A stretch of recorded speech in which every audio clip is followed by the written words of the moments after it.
Just could I ask to share my screen, um, if that's okay? If you can let me share the screen. Okay, thank you.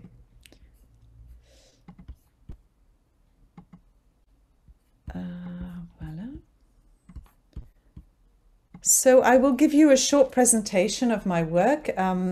Amina asked me to present some of my work. Can you hear me well? Can you see the images? Is everything good? Okay, great. Thank you. Thank you, Amina, for inviting me, and so wonderful to meet you all. Some of you I've already met before. And Amina asked me to present some of my work. So I'm going to talk about co-creating peace with nature and culture. And I'm showing here two storks, cranes, dancing. So I'm also going to talk about our friendship with each other, but also our friendship with nature, and our friendship also with animals. And some of the themes is this idea of the wings of humanity, which I will explain: balancing the masculine and feminine, women, peace and nature, memory, forgetting and forgiveness, which are very important to create peace. And then a few examples in Cyprus, the Korean demilitarized zone, and in Qatar. And also some of these inspirational concepts, which are symbolized also by these symbols, which is knowledge, joy, inspiration, trust, sacred love, connection, and honor. So the wings of humanity is something that I found really interesting. It's a Cherokee prophecy, and they say that the bird of humanity has two wings, one male and one female. And the bird of humanity has been flying for centuries with primarily only its male wing, and the female wing has been unfully extended. So it's not been very balanced. And now we know that the 21st century is really where we're going to come back into balance. So I like this idea of the wings of humanity and the rebalancing of our energies. It's also about going from this egocentric to a more ecocentric, and from human-centric laws to earth-centric laws. I'm not going to read the text because we don't have much time. As I mentioned, it's balancing the masculine and feminine, and also this idea of inclusive peace. So this was by Ban Ki-moon, a citation, and the idea that all stakeholders in a society should have a role in defining peace, including women's groups. So this is really important, that there are more and more women's groups, like also what Mina has organized in Stella today, for peace.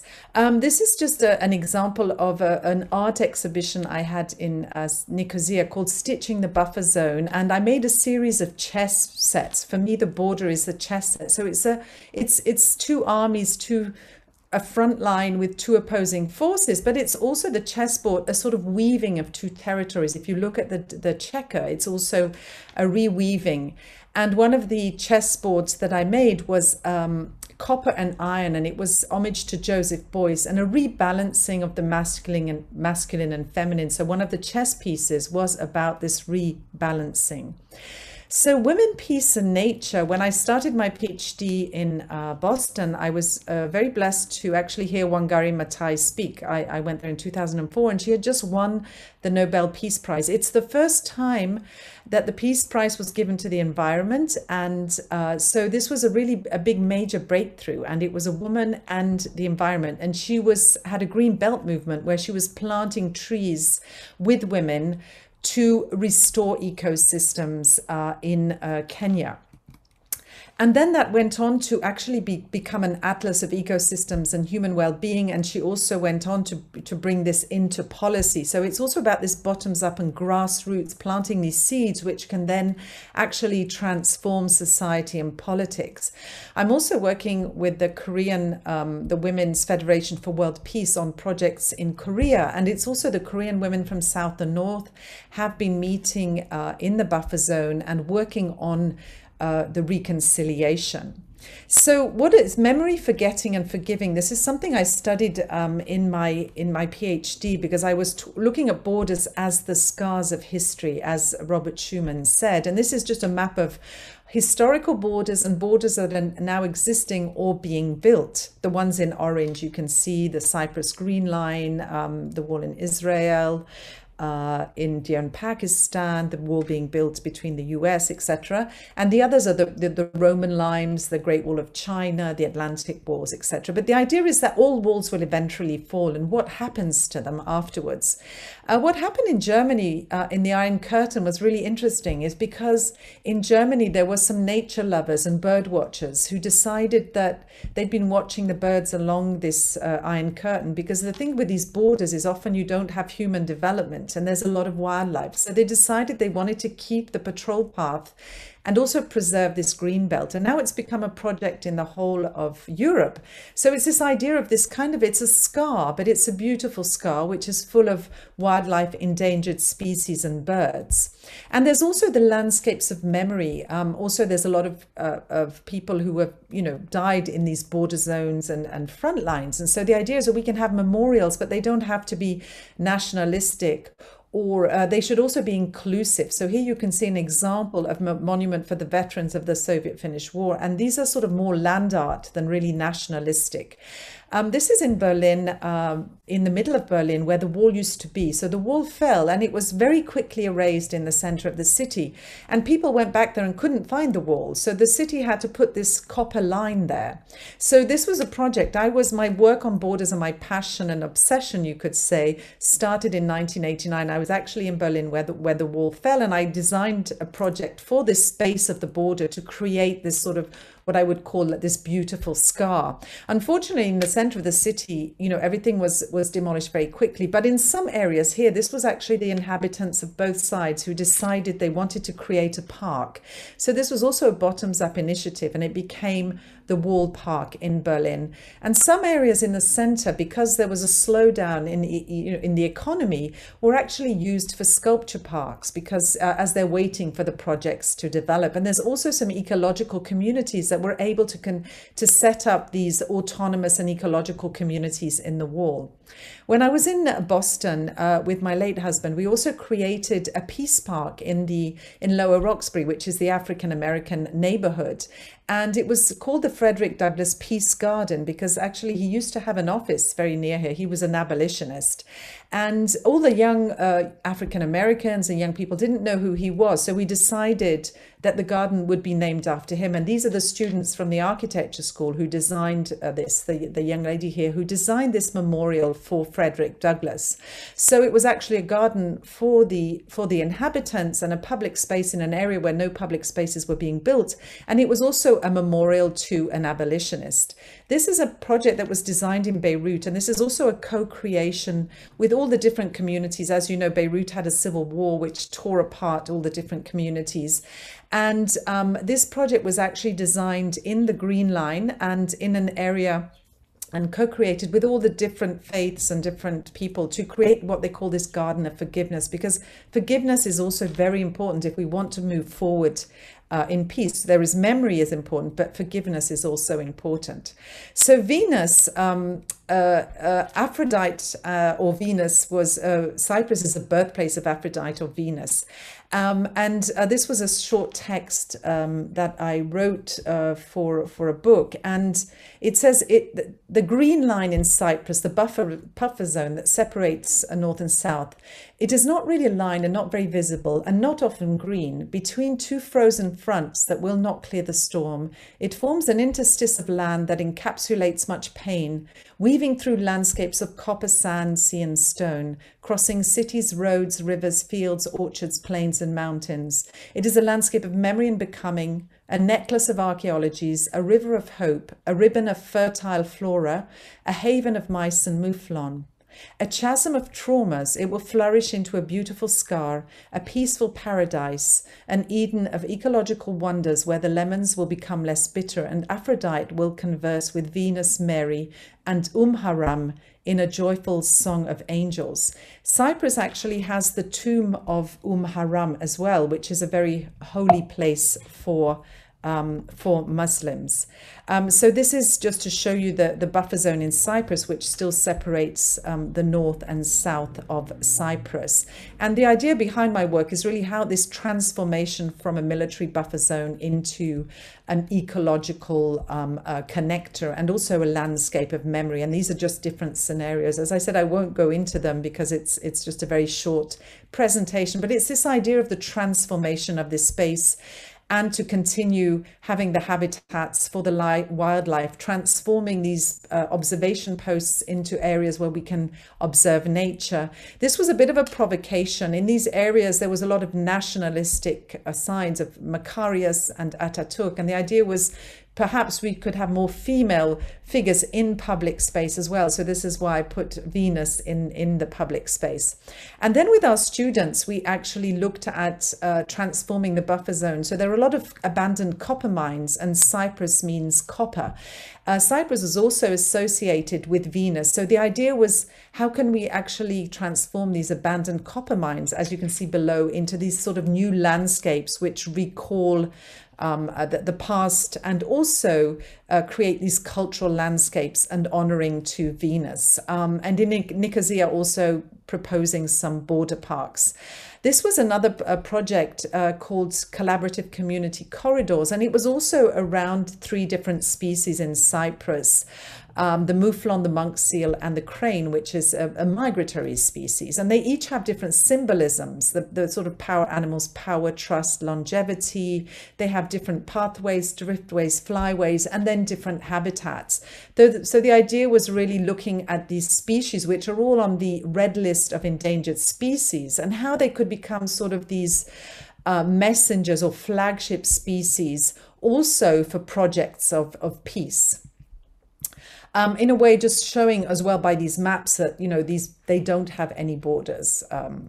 So the turtles in Qatar, this is work that we undertook with my students in Qatar. We started to work on the hawksbill turtles, and these are one of the most endangered species. And they nest in Qatar. Hawksbill turtles always come back to the same beaches, unfortunately, with the urbanization and also the salination of the Gulf waters. A lot of, often it's very difficult to get back to these beaches. Also, a lot of my students didn't know about these turtles. So we started to create, this was on National Day, and so we wanted the turtle to become a flagship species so it could be conserved. We also organized these events with children, and also with my master's students, we actually designed a master plan to create an ecological beach, because the problem with the beach is a lot of people driving on it and destroying the habitat. So the idea is, how do we conserve it and then develop it as an ecological beach? And this is between Bahrain and Qatar. As some of you may know, if you're in Bahrain, there was a project, there was already about border dispute before the recent embargo of Qatar. There was a border dispute between Bahrain and Qatar, which actually went to the European Court of Justice over the borders. And after that, they decided, they planned a friendship bridge, which would actually connect the GCC railroad, which I hope one day will be built.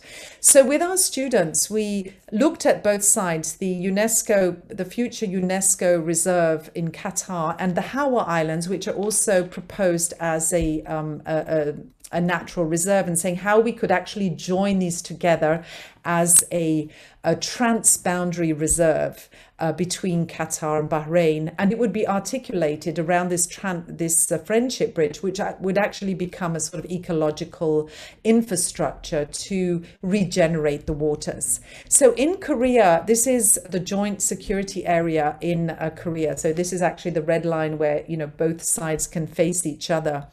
And you can see this military landscape, which is mapped to the north, but you also see a green landscape, ecosystems that have been regenerated because there's been no development. So this is once again this idea from this deep wound between the two Koreas to a beautiful scar. So there are also many sacred sites along the DMZ and sacred mountains. This is from the shamanic cultures. For example, the mountain gods. And there's also the Korean shamanism and women have an important role to play in the shamanism. What's interesting between the North and South is there's been a lot of divergence in the development of North and South Korea, but they still have the same harvest festival, which is celebrated. And this is a very important festival of fertility and harvesting. And also the cranes, these cranes are migratory, and they actually come and they migrate into the DMZ and they stop there. And I actually saw them when I was there. And there's also the shamans, which have this crane dance, and they are a symbol of peace. And when I see these two cranes dancing, for me, it's like the North and South dancing together. And we have a project now with the women in the DMZ to create a space for women in the DMZ. And we're also going to use the culture. There's the heritage of a Korean dancer who's venerated by North and South. So bringing in the culture, the species into this project for the Korean demilitarized zone. You can just see the migratory spaces here and the DMZ. So I won't let this run too long. This is a film that I took, which is a little bit shaky because I wasn't actually planning to film the dancing cranes. But this was really an important moment because when I saw these cranes dancing, the two cranes together, I had this vision of the North and South coming together. And in the evening, I went to a sort of a traditional restaurant, Buddhist restaurant, and they had this shamanic crane dance. And it was just so beautiful to see how the culture and the nature comes together. So here you can see the cranes, the couple of cranes dancing. So these are just conceptual frameworks of what we can do in the demilitarized zone. And in green, you can see the proposed sort of transboundary conservation areas. And these are workshops that I had with scientists from Cyprus, with a professor from Korea, with professor from the University of Vermont. And the idea was really creating a tool, a digital and dynamic atlas of peace and ecological cooperation. So tools so that we can create these new visions for these conflict zones. So I'm just going to end as well with some of my other projects. This was in Geneva. These were the gateways. So I worked for the mayor of Geneva, creating a stage at a place where there used to be the gates to enter into the city. So using these gateways for a music festival. So it's kind of recalling the borders of the city, but then using the borders, these gateways as stages for performances. So these are just historical images and then the stages. And we also used lighting. These are the reformers, our monuments, and also using lighting to transform the spaces. And finally, these are the 3 CDs I've made, and they're all around borders. The first one was border meetings around my work and conceptual and intellectual work on borders put into music. The second was Sufi Moon, which was an encounter between Qawwali musicians in Pakistan and Alp horns. And the third was Desert Bridges, which we performed in Qatar for the opening of the Swiss embassy here. You can see we had an Alp horn player from Switzerland, a drummer from Switzerland. We had musicians from Qatar, a singer, Amal, from Qatar, my late husband, Cheo, myself. And I just wanted to honor Cheo again. And this is some coverage playing the Unity song. So the idea behind Desert Bridges was really bringing together and building peace through music. This is a citation by Michel Buteau, which I like very much, but I'm not going to read to you because I think it will take too long, but I'm happy to share my presentation. He wrote a book called Borders, Frontiers, and there's a lot of beautiful text about borders and really coming together across borders. Thank you very much. And I do hope I wasn't too long. Thank you.